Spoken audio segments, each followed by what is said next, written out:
Hier, c'est évidemment de venir à la rencontre des Genevoises et des Genevois en ville pour leur rappeler qu'il existe aussi un salon du livre à Palexpo et qui dure jusqu'à dimanche. Il s'est ouvert mercredi. Mais c'est aussi l'occasion de faire visiter la ville aux auteurs. Parce que c'est vrai que là-haut, à côté de l'aéroport, souvent, on leur dit la vieille ville de Genève, c'était comment? Eh bien, ils ne savent pas quand ils vont. Voilà. En tout cas, ceux-là sauront. Mélanie Chapuis savait déjà un tout petit peu où était la vieille ville. Pour les autres, c'est peut-être un peu nouveau. Une Française, une Belge avec des origines égyptiennes, une Suissesse pour nous parler de 3 romans, de 3 personnages féminins aussi différents, complémentaires.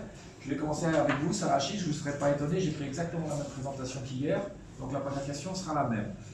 Vous êtes psychologue clinicienne, psychanalyste, écrivain. Vous avez publié 2 premiers romans, L'Inachevé en 2008, L'Emprise en 2010, tous les 2 chez Grasset, puis des essais, Personne, avec le S entre parenthèses qui est important, aux éditions Cécile Defaux en 2013, Éthique Mikado, essai sur le cinéma de Michael Haneke au PUF en 2015, et Une histoire érotique de la psychanalyse, de la nourrice de Freud aux amants d'aujourd'hui chez Payot en 2018. Avant de revenir au roman avec les Enténébrés, paru au Seuil, prix de la closerie d'Eila au mois d'avril dernier. La question, vous la connaissez, qu'est-ce qui vous a donné envie de revenir au roman après 3 essais? Au fond, je crois que... Alors, je vais peut-être vous répondre un peu différemment. Volontiers. Faire une sorte de variation et pas être en pilotage automatique. Je crois que est arrivé un moment où le plus ancien est redevenu le plus jeune. Et au fond, les 2 premiers romans, ça je vous l'ai dit et je le redis, je ne les aime pas, je les trouve assez médiocres et faibles sur le plan littéraire. Pour moi, mon travail commence vraiment avec le travail sur la mélancolie chez Fernando Pessoa. Ensuite, j'ai exploré la question du mal et de notre responsabilité morale voilà, en tant que bourreau ou en tant qu'agent du mal via la question du cinéma de Michael Haneke. Et dans ces livres-là, celui sur le mal comme celui sur la mélancolie, Les Enténébrés étaient déjà en germe, tout comme dans Une histoire érotique de la psychanalyse, qui est un essai très viennois. Et donc, peut-être que c'était des préparations musicales, des esquisses, comme on fait plusieurs esquisses avant de composer une toile. Tous ces différents livres étaient des esquisses des Enténébrés possibles. Donc le texte était en germination depuis l'enfance. Mélanie Chapuis, vous êtes fille de diplomate, vous avez grandi entre le Guatemala, Nigeria, l'Argentine, Berne et New York avant d'entreprendre des études de lettres à l'Université de Genève.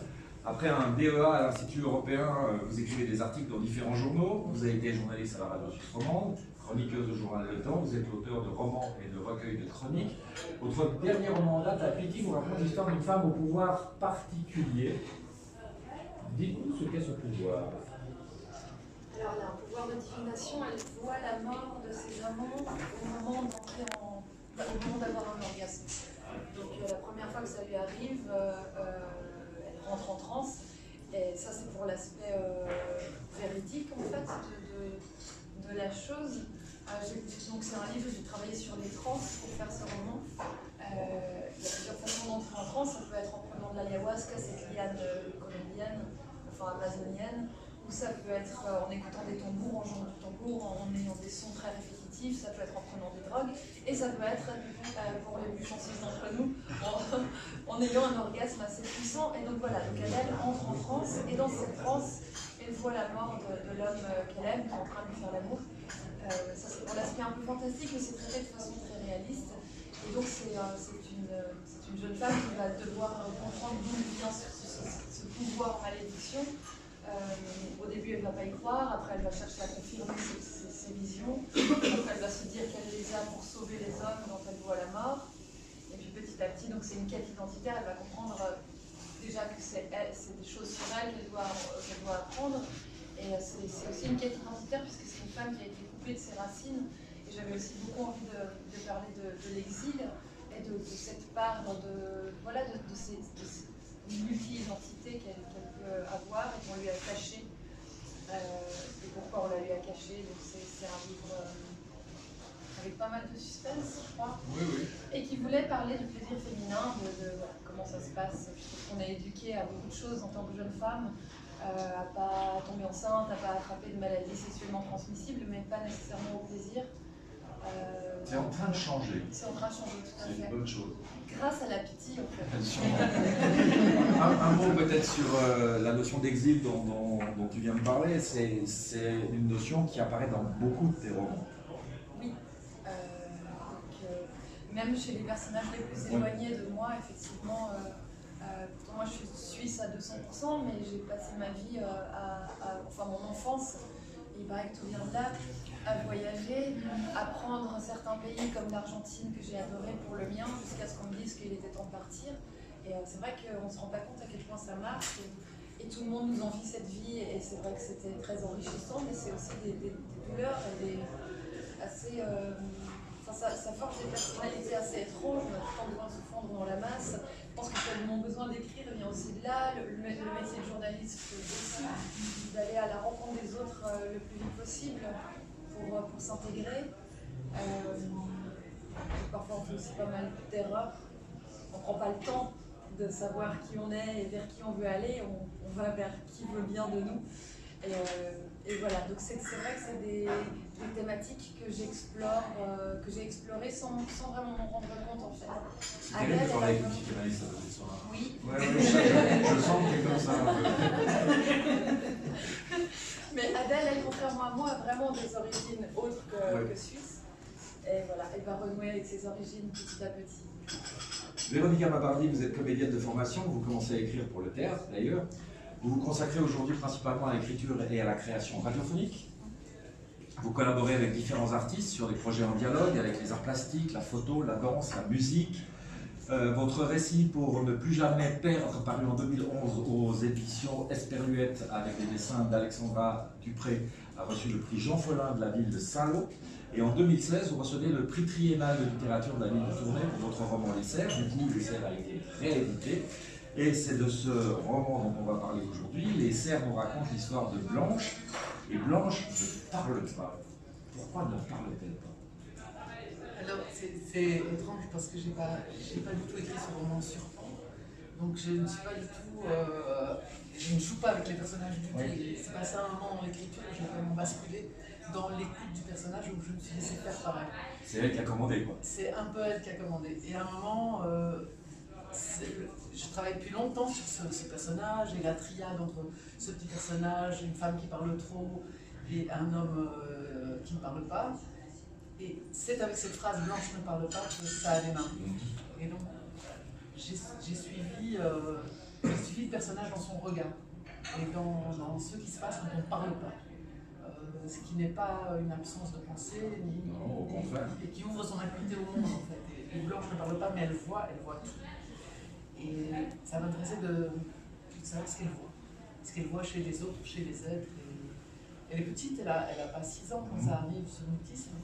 Mais il y a un traumatisme quand même. Il y a un traumatisme, c'est-à-dire que on pourrait dire que la maman meurt et que c'est ça le traumatisme, mais c'est pas ça. C'est pas forcément ça. Oui. Voilà, c'est son propre désir de mort qui n'est pas exprimable et qui rend l'impossibilité de dire quoi que ce soit d'autre que je voudrais mourir, qui fait que dans cette église où on l'empêche de regarder dehors, il fait beau, il y a une mariée dehors, on ferme la porte et elle est obligée de regarder cette croix, ce cerf en bois et ce prêtre qui raconte des choses qu'elle ne connaît pas sur sa mère.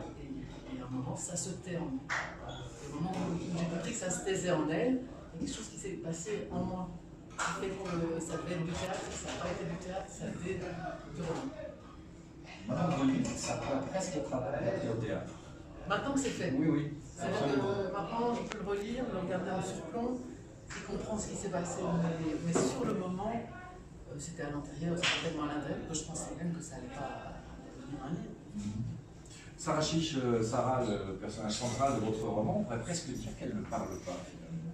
Elle parle peu. Au tout début du roman, elle est à Vienne et il y a des centaines de réfugiés qui sont dans cette gare de Vienne, liés pour des raisons professionnelles, et elle a l'impression d'être totalement impuissante à leur porter secours. Et c'est quelque chose qui est évidemment extrêmement difficile à exprimer avec des mots. Mais j'ai le sentiment que Sarah ressent, j'allais dire, presque les vibrations du monde à l'intérieur d'elle, presque comme des coups de couteau.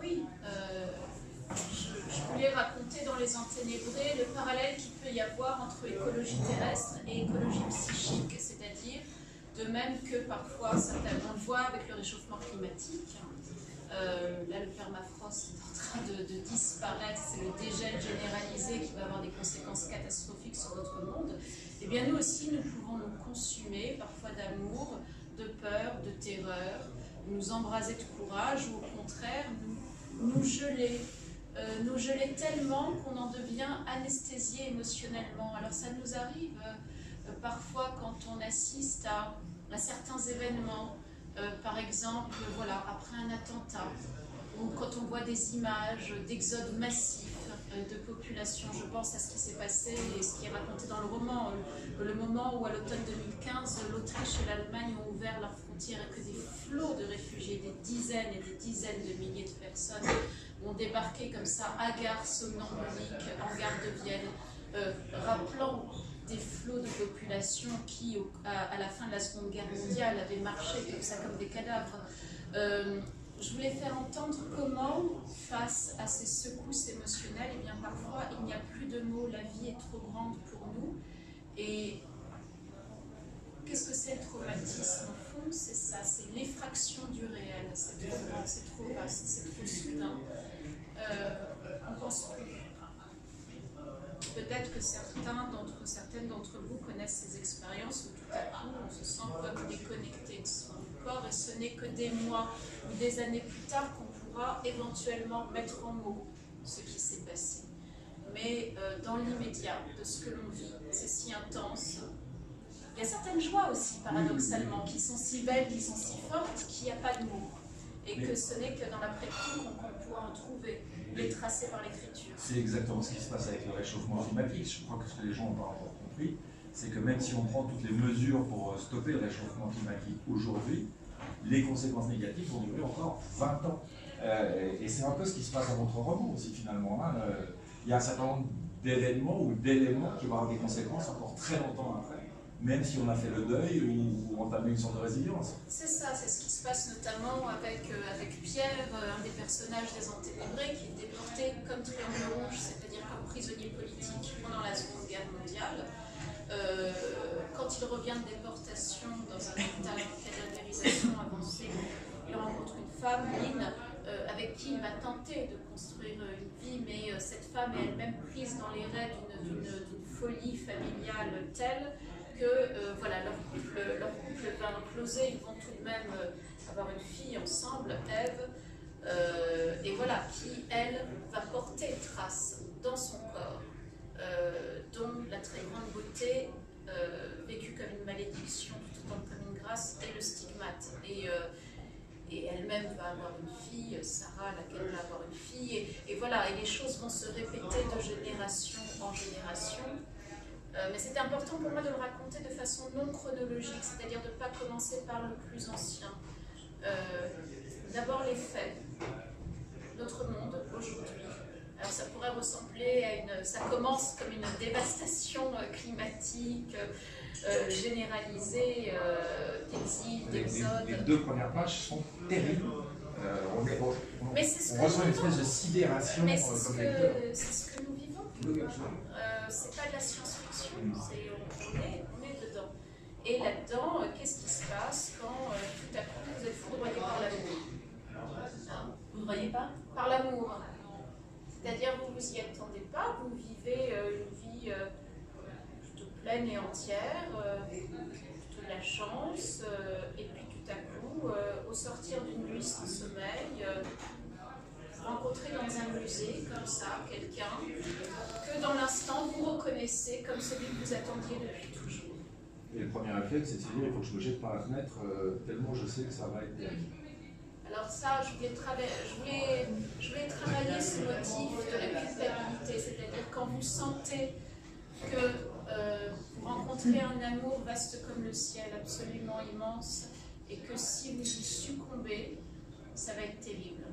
Ça va être magnifique, mais ça va être terrible aussi, parce que vous allez détruire tout ce que vous avez, tant bien que mal, tenté de construire, voilà, famille, maison, un foyer. Alors, est-ce est-ce qu'il faut fuir? La question de la défenestration, oui, il y a cette phrase dont on parle souvent, je crois que c'est la pensée me vient de me défenestrer pour nous épargner d'avoir à vivre la joie dévastatrice des années qui viennent. Voilà, comment face à une trop grande joie qui vient, une joie qui va être un bien mais qui va aussi être un mal, et parfois on peut avoir des pensées totalement folles, c'est-à-dire de s'éjecter de la scène, quoi, s'éjecter de la scène du monde parce qu'on ne va pas pouvoir assumer. Dans ce que vous disiez justement, Sarah Chiche, je vous avais mis le doigt sur ce qui fait le lien entre ces trois romans qui sont très différents. Mais dans les trois cas, il y a cette idée de transmettre la vie ou de ne pas pouvoir la transmettre. Mélanie Chapuis, Adèle, votre personnage, elle découvre assez jeune, à l'âge de 16 ans, qu'elle ne pourra pas avoir d'enfant. Et pourtant, elle en désirait, très clairement. Comme vous êtes à côté d'une psychanalyste, j'ose la question, quel rôle cette impossibilité de donner la vie joue-t-elle dans sa vie à elle, finalement, et peut-être dans le développement de cette espèce de don? Déjà, elle se dit, c'est une souffrance parce qu'à 16 ans, on a des rêves de jeune fille, entre guillemets, assez classiques, entre guillemets, c'est-à-dire se marier, avoir des enfants, avoir un métier aussi, bien sûr, mais il y a quand même ce rêve qui est assez présent. Donc elle se rend compte qu'elle va devoir faire l'impasse, et quand on a 16 ans, on a envie d'être normal, en fait, on n'a pas du tout envie. Après, on a envie de se distinguer d'une façon ou d'une autre dans nos vies de femmes, mais quand on est jeune, on a juste envie de se fondre dans une normalité. Donc très vite, elle se rend compte que cette normalité lui est interdite. Et puis, donc ça commence par le fait de ne pas pouvoir avoir d'enfant. Après, elle va se dire, voilà, j'ai pas d'enfant, donc je vois la mort, je suis pas capable de donner la vie, donc je vais voir la mort. Donc elle va passer par des grands moments de désespoir. Mais par ailleurs, cette question de la transmission est très très importante dans le livre. Donc elle ne va pas transmettre, mais elle va se rendre compte qu'elle hérite de mémoire de femme et qu'elle reproduit des choses qui l'empêchent peut-être, qui au final la rendent stérile. Mais il y a toute cette histoire des femmes qui sont là avant, qui ont été là avant elle. Donc, mais le fait d'être stérile, c'est arrêter quelque chose finalement? C'est arrêter quelque chose pour le mieux dans le livre.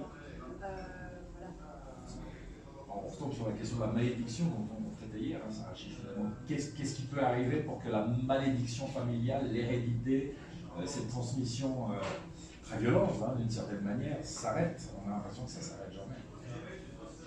Parfois, c'est comme ça qu'il y a certaines femmes qui font le choix de ne pas avoir d'enfants, ou certains hommes d'ailleurs, de ne pas devenir père, pour que quelque chose... De plus en plus d'ailleurs. Oui, absolument. Pose aussi une fois encore la question de l'époque, hein, et de l'impact des événements traumatiques collectifs sur le choix de procréer, de donner la vie dans un monde si abîmé, si dévasté. Véronique Amavardi, c'est Annie qui s'occupe de Blanche.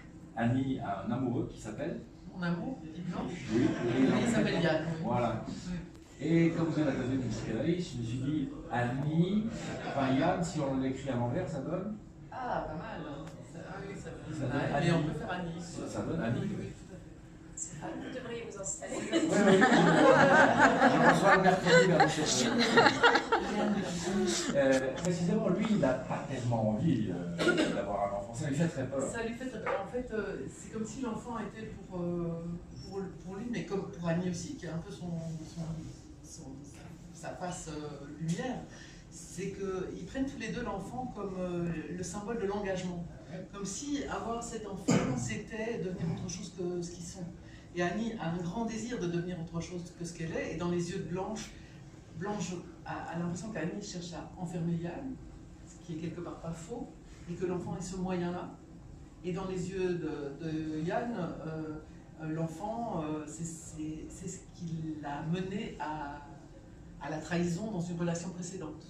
Et une relation précédente où il y a eu un enfant qui s'est annoncé et où il a fui. Mais là, dans cette relation-là, c'est plutôt Blanche qui va éduquer Yann. C'est ça. Donc Annie ne peut pas, comme on dit en Belgique, ne trouve pas son chemin avec Yann. Et c'est Blanche qui va le regarder avec peut-être presque plus de lucidité que Annie. Elle va le regarder comme elle regarde le renard, comme elle regarde le cerf, comme elle regarde l'arbre, en se disant mais qu'est-ce qu'il a, de quoi est-ce qu'il a peur? Elle repère la peur chez lui et elle va entreprendre une sorte de gigantesque stratégie d'apprivoisement de cet homme, et elle va y arriver en fait. Stratégie d'apprivoisement qui est parallèle avec celle du cheval d'une certaine manière. Hein. Oui. Oui. Le cheval qui ne sera pas ce qu'on croit à la fin d'ailleurs.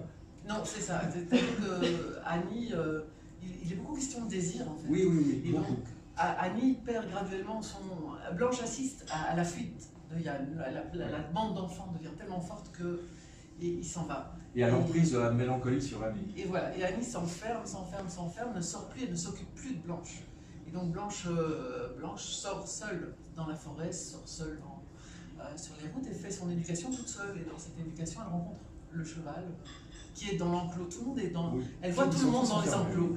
Elle voit Annie dans l'enclos de sa maison, Yann dans l'enclos de son monde. Elle commence par regarder le monde à travers un cadre qui est celui de la fenêtre. Oui. Elle monte sur le tabouret pour regarder à travers le cadre de la fenêtre. Il y a, enfin, tout ça est très très normé. Oui, elle se voit elle-même dans le cadre. Elle Oui. commence à faire des dessins et à un moment, c'est elle qui sort du cadre. En fait, c'est Yann qui l'emmène hors du cadre dans la forêt et puis petit à petit, elle apprivoise tout le monde. En fait, elle apprivoise Yann, elle apprivoise la forêt.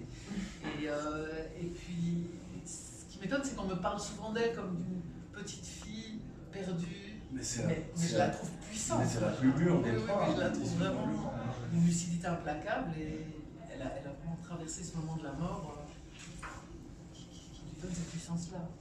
Voilà peut-être un deuxième point commun à vos trois romans. J'ai le sentiment que Blanche, finalement, au moment les plus critiques, c'est l'instinct qui reprend le dessus. Cette envie, cette volonté, cette obligation d'aller dans la forêt, d'aller parler aux animaux, d'abord le renard, puis après il y a cette histoire des cerfs, à partir du moment où elle les entend bramer, il y a vraiment, au moment les plus cruciaux, il faut aller dans l'eau, dans la forêt, parler aux arbres. Oui, il y a le brame du cerf. Ce qui s'est passé, c'est que quand on a, dans l'enterrement, qui est vraiment le moment clé où Blanche a basculé, le père s'est accroché au cercueil et il a hurlé. Et puis la nuit, une nuit, le cerf hurle. Et il y a cette pulsion qui vient vraiment du fond de l'appel qui traverse Blanche et qui la fait sortir. Et à partir du moment où elle sort, elle est attirée vers cette forêt. Et elle se rend compte que la forêt ne la laisse pas vraiment entrer. C'est-à-dire à entrer dans la forêt, à ne plus avoir peur de cette forêt et à faire des rituels de petite sauvage dans la forêt et se reconnecter vraiment à une force de vie qui va la traverser et qui va se communiquer aux deux autres finalement. Mélanie Chapuis, pour Adèle, il y a aussi une espèce de retour à une forme d'instinct ou de connaissance primordiale d'une certaine façon. Oui, très fort. Et c'est vrai qu'elle se trouve aussi dans la forêt. Elle va d'abord aller beaucoup dans la forêt de Saint-Jean à Genève. Et c'est là qu'elle va se reconnecter à elle-même. J'avais envie de dire qu'on est en lien. Et quand elle va se rendre compte qu'on est en lien, elle va avoir plus d'informations sur elle-même, sur qui elle a été. Elle est Mapuche, donc c'est cette communauté aborigène du Chili, enfin elle a des origines Mapuche. Et elle va d'abord les retrouver dans la forêt genevoise, où elle va vivre des choses aussi assez dures, mais finalement elle va s'en sortir grâce à la forêt, très dure même. Et puis après, quand elle va voyager au Chili, elle va vraiment faire son initiation avec une machi, donc une chamane Mapuche, que j'ai rencontrée. J'avais aussi envie de faire un roman sur le chamanisme parce qu'il y a beaucoup de témoignages qui sont passionnants, mais je n'avais pas encore lu de roman sur la question. Donc j'avais envie d'inventer une histoire en me documentant bien sûr sur tout ça et sur l'importance de ce lien, de cette connexion aux éléments, de ces guérisseurs qui en connaissent tellement infiniment plus que nous. Et au Chili, par exemple, maintenant, les médecins dans les régions mapuches, les médecins occidentaux avec leur médecine traditionnelle, enfin avec leur médecine occidentale, font appel à des machis qui viennent appuyer les diagnostics ou les changer, mais en général, ils tombent assez d'accord avec deux méthodes complètement différentes. Voilà, c'était aussi ce besoin justement de se reconnecter à la nature qu'on a tous aujourd'hui, maintenant que c'est trop tard. Pas tout à fait trop tard, mais il faut être patient. Sarah Chiche, chez vous, Sarah, le retour de l'instinct, c'est celui du désir. Quand elle rencontre Richard, ce violoncelliste plus âgé qu'elle, la peine est irrépressible, comme on l'a dit tout à l'heure. Voilà, ne pas y répondre, c'est faire la négation de soi-même, pratiquement. Oui, ça pose une question possible. Est-ce que être infidèle, c'est vraiment être infidèle, ou est-ce que c'est parfois être fidèle à son destin? Au fond, quelque chose qui était inscrit en vous depuis toujours, dont vous portiez la trace sans pouvoir le mettre en mots. L'amour est parfois un révélateur au sens de révélateur photographique, c'est-à-dire que voilà, ça fait remonter, ça exhume, ça met au jour des vérités qui étaient enfouies en nous. Hein, il y a presque quelque chose d'archéologique là-dedans, et qui tout à coup, par la grâce de l'amour, vous révèle à vous-même. En même temps que vous rencontrez l'autre, vous rencontrez des parties de vous qui auparavant étaient enfouies. Je suis très sensible à ce qui a été dit là concernant la question de l'état de nature, parce que la recherche de l'état de nature, il est vrai qu'il est bon sans dévoiler la fin, les enténébrés terminent aussi dans la nature, mais entre une mère et sa fille. Je crois que voilà, là il y a une thématique importante. Alors est-ce que c'est en lien par rapport à la recherche, la question de la féminité, ou est-ce que c'est quelque chose d'un dépouillement, d'un exil face à la civilisation? En tout cas, l'amour aussi, si c'est un révélateur de vérité, ça peut être aussi le choix d'une solitude, enfin la solitude à deux, vous voyez, c'est-à-dire que dans ce monde, dans cette époque terrible, et ben, tout à coup vous décidez de faire société mais à deux, et une chambre devient le monde entier en fait, où vous recomposez des bribes du monde éclaté, vous reconfigurez les choses à votre guise. J'ai envie de revenir sur ce que vous disiez juste avant, parce que j'ai le sentiment, mais c'est ma perception de lecteur, que Sarah, en cédant à Richard d'une certaine manière, Est-ce que c'est Richard qui cède à Sarah, tout compte fait, on sait oui, pas. mais peu importe. Finalement, je pense que parce que ça se passe, Sarah est davantage fidèle à Paul que si ça ne s'était pas passé. Ah, Le fait d'être oui. totalement elle-même, est-ce que c'est pas la plus belle preuve de fidélité? Parce qu'elle l'aime toujours. Bien sûr. Ça ne m'intéressait pas de raconter, vous voyez, ce motif de bien des romans du 19e siècle. Du triangle, ouais. Voilà, le triangle amoureux, c'est surtout pas un triangle amoureux, c'est-à-dire une femme s'ennuie avec un conjoint un peu fat et tout à coup va avoir la révélation sublime dans les bras d'un amant. Non, il s'agit bien d'une femme qui aime un homme et qui en rencontre un autre et qui va mener deux vies différentes avec ces deux hommes, où elle est deux femmes en tout point différentes. Voilà, avec la question de l'intensité de l'amour dans les deux cas. Alors, l'amour conjugal, l'amour au long cours, qui n'est pas seulement une secousse subjective, mais un travail, une patience, et la grandeur, compris dans la grandeur comme dans la médiocrité du quotidien, et puis de l'autre côté, quelque chose d'une passion folle, folle dans ses excès d'érotisme comme de tendresse. Du coup, j'ai oublié votre question.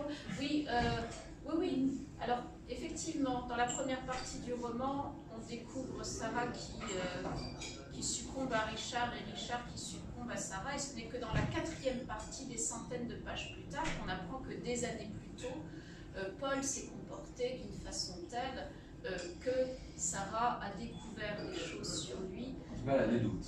Elle a des doutes, voilà, elle a des doutes. Et il y avait l'idée peut-être que ça c'est un motif que l'on retrouve dans Così fan tutte, par exemple.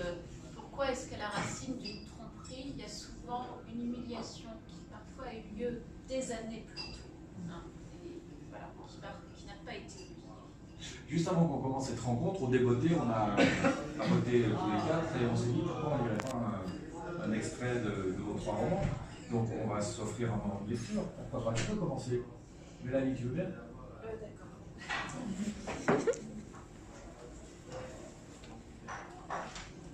Cours. Oui. Elle a 17 ans.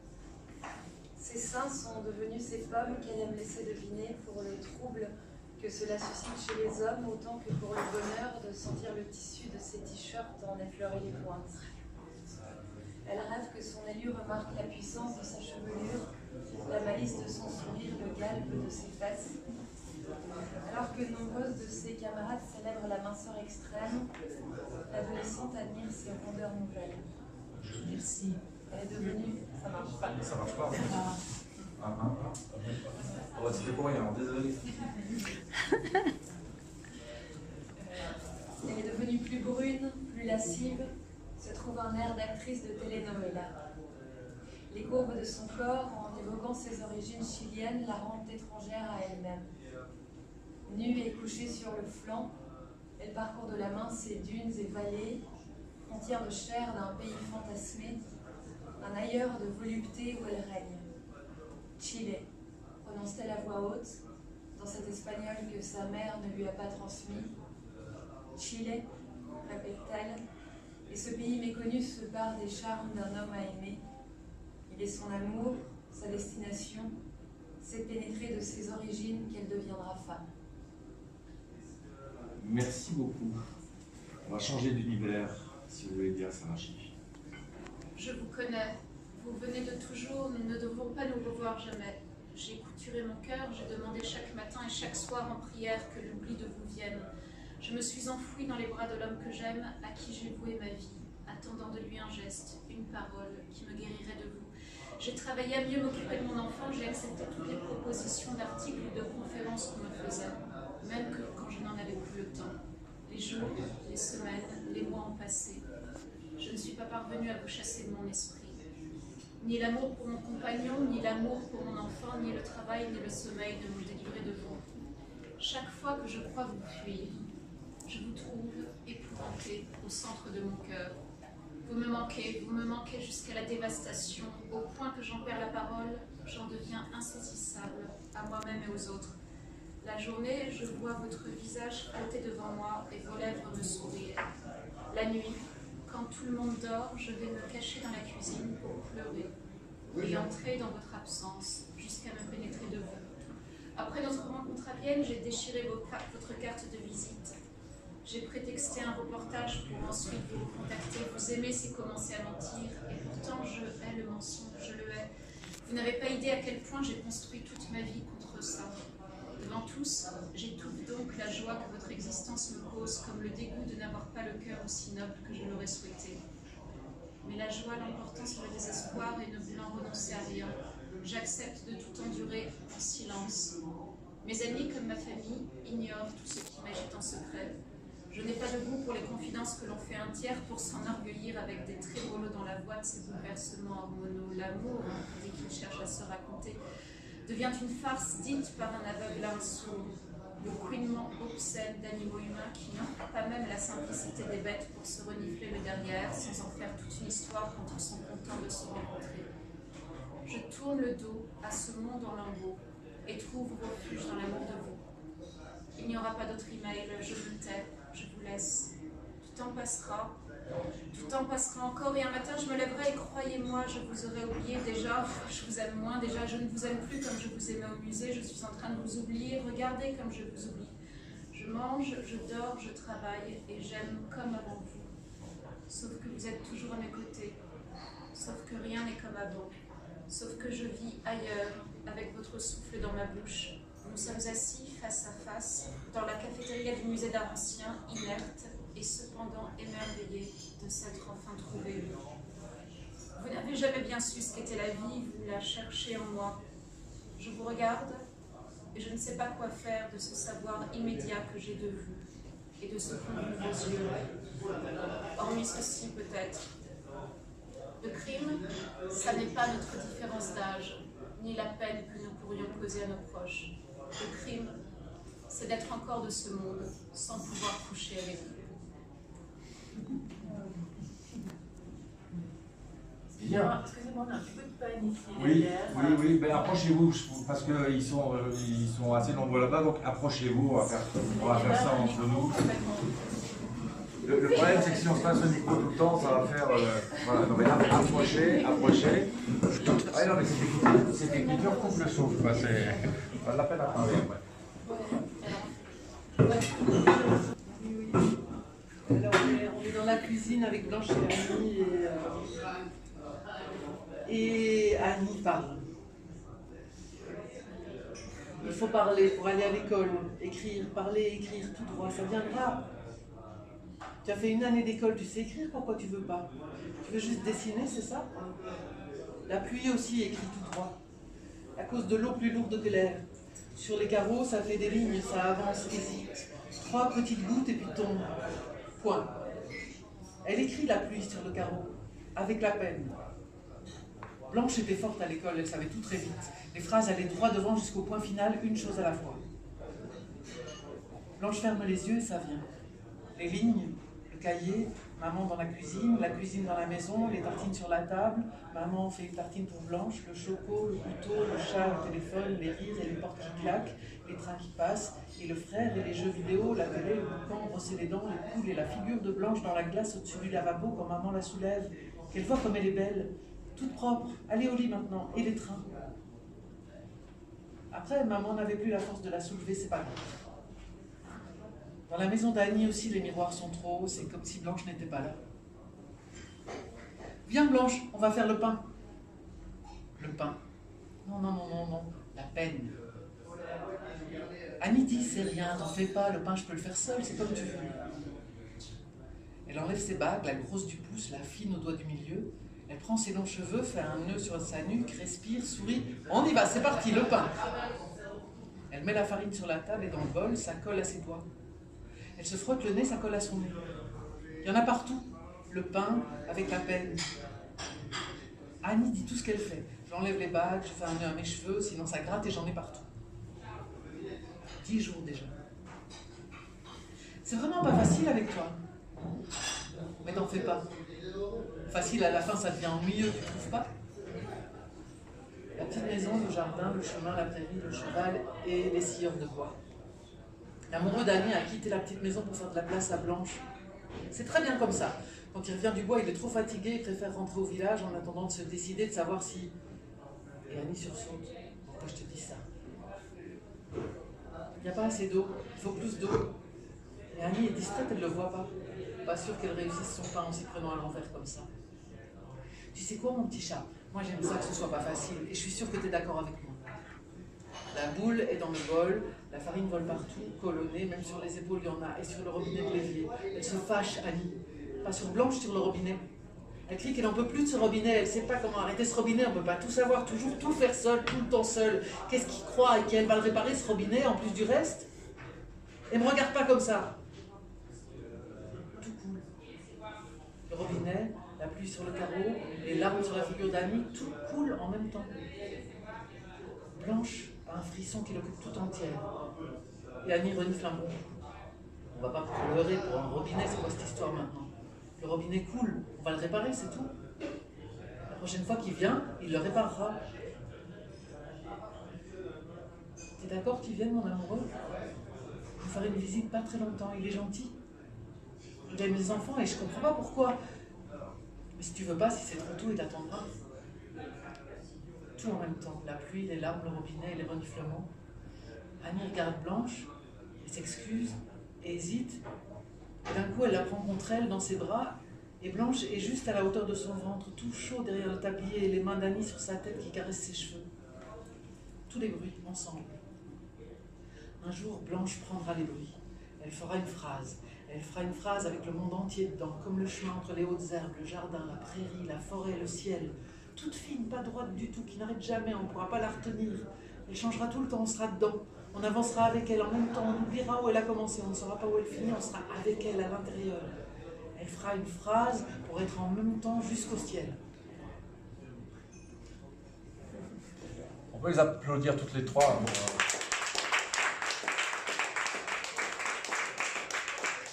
Mensonge finalement. Le problème que rencontre Sarah lorsqu'elle rencontre Richard, c'est que ça va l'obliger à mentir, et c'était très bien exprimé dans ce passage. Mentir, c'est ce qu'elle déteste le plus au monde, c'est une amoureuse éperdue de la vérité. Donc là, il faut faire un choix, la passion ou le mensonge. Voilà, eh bien, qu'est-ce qu'on fait? Je n'ai pas la réponse, je n'ai pas une réponse qui serait valable pour tous, simplement, voilà, ces personnages-là vont choisir d'aller au-devant des vagues, de se jeter dans les flots de l'amour fou, au risque de s'y noyer. Voilà, ces vagues venant rappeler d'autres vagues africaines. Voilà, au moment de la décolonisation dans les années 60, vécues, voilà, dans lesquelles d'autres personnages animés par une forme d'excès, mais une pulsion de mort aussi très particulière. Voilà, au fond, nous sommes tous recouverts par les vagues, voilà. Les vagues successives, des amours des générations précédentes qui nous composent, qui nous décomposent aussi parfois. Et oui, la question du mensonge, le mensonge est-il nécessairement un mal? Est-ce que parfois, est-ce qu'aimer a nécessairement grand-chose à voir avec la vérité? Est-ce que parfois, aimer, ce n'est pas taire certaines choses pour protéger les plus démunis, les plus vulnérables, par exemple un enfant, ou alors un conjoint qui est fragile? Voilà, une fois encore, je n'ai pas la réponse. En tout cas, voilà, ce personnage-là, cette femme-là fera le choix de se taire pendant un certain temps, du moins jusqu'à ce qu'une vérité, un traumatisme collectif, voilà, la découverte d'un hôpital psychiatrique dans lequel ont été exterminés des enfants pendant la guerre, voilà, fasse ressurgir des parties de l'histoire familiale telles que, dès lors, se taire et contenir en soi les secrets de bien des générations est plus difficile. Il faut que je vous fasse dire ça pour qu'on rende vraiment hommage à votre roman, c'est que Sarah, elle est chargée finalement de toute l'histoire du XXe siècle et même de la fin du XIXe, de par son ascendance. Alors voilà, c'est pas quelqu'un de neutre ou d'insipide, elle est chargée de toute une hérédité, d'une conscience de l'histoire et des malheurs du monde, de cette espèce de malédiction du monde aussi. Oui, c'est ça qu'elle existe peut-être pas subjectivement, mais peut-être comme écriture, parce que c'est trop vaste. Mais au fond, les Enténébrés, pour dire les choses plus simplement, on découvre de façon non chronologique les histoires de 5 générations de femmes qui ont traversé le siècle et qui sont toutes marquées par de la diversité, par l'excès. Hein, l'excès de l'amour, excès de la passion, excès de la folie aussi. Voilà, il y a Sarah, mais avant cela, il y a Ève, sa mère, dont la trop grande beauté est une malédiction. Avant cela, il y a Lynn, qui, dans les années 50, va déclencher une folie érotomane à l'encontre d'un acteur célèbre, Jean Marais. Elle va avoir la conviction délirante qu'elle est aimée de Jean Marais, qui lui adresse le soir, quand il joue au théâtre, des messages érotiques, ce qui, bien évidemment, n'est pas le cas. Et avant cela... Et en plus de ça, elle va faire un transfert sur la fin de sa vie de Jean Marais sur Michel Sardou. Absolument. Et voilà.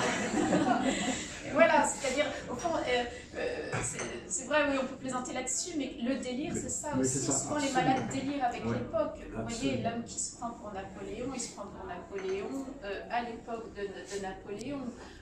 Voilà. On un chanteur là aussi. Ou un homme politique, je ne sais. Et voilà, donc à chaque époque, c'était Laure Murat qui avait écrit un très beau texte là-dessus. Voilà, comment est-ce qu'on délire avec les personnages de chaque époque. Donc au fond, comment est-ce que les motifs vont se répéter de génération en génération? Comment est-ce que les fantômes de ceux qui nous ont précédés parlent en nous? Parfois notre corps défendant, parfois c'est terrible. Vous avez toute votre vie tenté de ne pas ressembler à votre mère et un jour au détour d'un geste anodin ou alors dans l'ombre du miroir ou à travers un comportement, elle est là. Alors qu'est-ce que vous faites? C'est une des pires choses qui puissent nous arriver, ça, je suis d'accord avec vous. Pour les hommes comme pour les femmes. Est-ce que c'est des fidélités invisibles? C'est une, oui, Transgénérationnelle, et puis il y a de l'auto-sabotage aussi. Voilà, et alors qu'est-ce que vous faites quand ça arrive? On est en zone, on reste en zone de confort. Bon, pas tout le monde. Je reviens une seconde sur cette question du mensonge et de la vérité avec vous, Mélanie Chaput, enfin avec toi. Parce que Adèle, pour ne pas devoir mentir, à un moment s'interdit de jouir, c'est compliqué aussi. Oui, c'est surtout par peur de souffrir, de revoir la mort, puisque elle aime ces hommes avec qui elle fait l'amour. Hein, Heureusement. Oui, tout à fait. même si à un moment elle va tester, elle va essayer de retrouver ça pour comprendre. Mais donc c'est déjà par peur de ressentir cette douleur de voir la mort de l'homme qu'elle aime. Et puis c'est aussi, déjà elle ne peut plus rêver à la maternité, elle ne va plus non plus pouvoir rêver à la durée dans un couple. Parce qu'effectivement quand on croit toujours, on a toujours envie de croire que c'est pour toujours, même quand on sait bien que ça passera. Mais le problème, c'est qu'elle connaît la date et comment. Voilà, quand elle voit la mort, même des belles morts, même dans plusieurs années, à un moment elle voit la mort d'un de ses amants avec une femme, il est âgé, mais elle voit bien que la femme n'est pas elle, et donc elle se pose la question à quoi bon continuer. Un beau moment ne peut être suivi que d'une belle éternité, disait Gide, et voilà, elle se bat avec ça. Et puis une fois elle essaye, elle se dit, bon, parce que son premier amour il meurt assez vite dans les conditions dans lesquelles elle a vu mourir, donc elle ne peut pas se tromper, elle ne peut pas se dire que sa vision est fausse. Donc le suivant, elle va essayer de lui dire, dans la panique, elle va lui dire, voilà, je t'ai vu mourir comme ça tel jour, hein. Et évidemment il va la traiter de cinglée, il va la jeter hors de son appartement. Donc, elle se rend bien compte que c'est pas un secret qu'elle peut confier, donc elle va devoir faire avec. Et puis un jour, les visions ne seront plus là, donc elle va aussi se demander pourquoi. Véronica Mapardi, Blanche ne s'appelle pas Blanche pour rien. C'est une sorte de page blanche au départ. Qui va apprendre le mensonge aussi, d'une certaine manière, ou en tout cas la dissimulation. C'est étrange, parce que je me disais, tiens, la question va porter sur Yann. Non, moi je trouve qu'elle porte sur Blanche parce que Blanche, si on lit attentivement, on se rend compte qu'elle commence à murmurer. À l'intérieur, ah oui, tout à fait. Mais elle ne le montre pas. C'est ça. Donc il y a cette espèce d'apprentissage de la dissimulation. C'est ça. C'est-à-dire qu'à un moment, ça y est, elle parle. Il y a une phrase qui sort de sa bouche. Elle s'aperçoit que ça a des conséquences de parler. Si elle parle, alors c'est fini. Alors il faut qu'elle rentre chez son père et son frère, il faut qu'elle retourne là-bas, il faut qu'elle quitte la forêt, il faut qu'elle quitte Annie, et personne n'est prêt. Ils le disent eux-mêmes, les deux adultes, les deux grands, j'allais dire. Les adultes ne sont pas prêts encore. Et il y a un enfant pour eux qui attend sous le saule. Bon, elle a une mission, il faut que cette mission s'accomplisse, il faut qu'elle joue le mutisme. Mais à l'intérieur, quelque chose bascule, et c'est plus le même silence. Alors c'est vrai que Yann l'entend et qu'il ne dira rien. Non. Mais lui, il a l'habitude de mentir. C'est ça, parce que lui, il dit assez clairement, si je dis la vérité, j'explose. Que je ne sais pas du tout ce que ça veut dire, cette chose-là. Mais voilà, c'est physique. Et ce que Blanche traduit de ça, c'est que comme tout, dans l'extrait que j'ai lu, tout arrive en même temps. Et on ne peut pas tout dire en même temps. Le langage, il est sur une ligne. C'est un mot après un autre. Donc, forcément, il faut faire un choix. Parce que dans la vie, les mots arrivent tous en même temps. Avec l'odeur, la couleur, le son, toutes les couches des perceptions. Et donc, mettre tout ça en une ligne, c'est déjà multiple. C'est ça aussi qui fait que la parole est indicible. Pouvoir dire je veux mourir en même temps que je veux vivre, ça ne marche pas. Et donc, elle se tait parce que parler, c'est déjà multiple. Alors ça, c'est très très réussi dans votre roman parce qu'on arrive presque à être dans sa tête et à se dire il faut mettre les mots dans l'ordre avant de commencer à parler. On devrait tous faire ça, à part ça, tous les jours, d'être sûr que les mots sont dans l'ordre avant de lâcher des phrases. Mais vraiment, c'est un très beau roman. Le temps passe, donc je vais vous donner la parole, mesdames. N'hésitez pas, ça s'est presque enclenché spontanément tout à l'heure, donc ne brisez pas ce...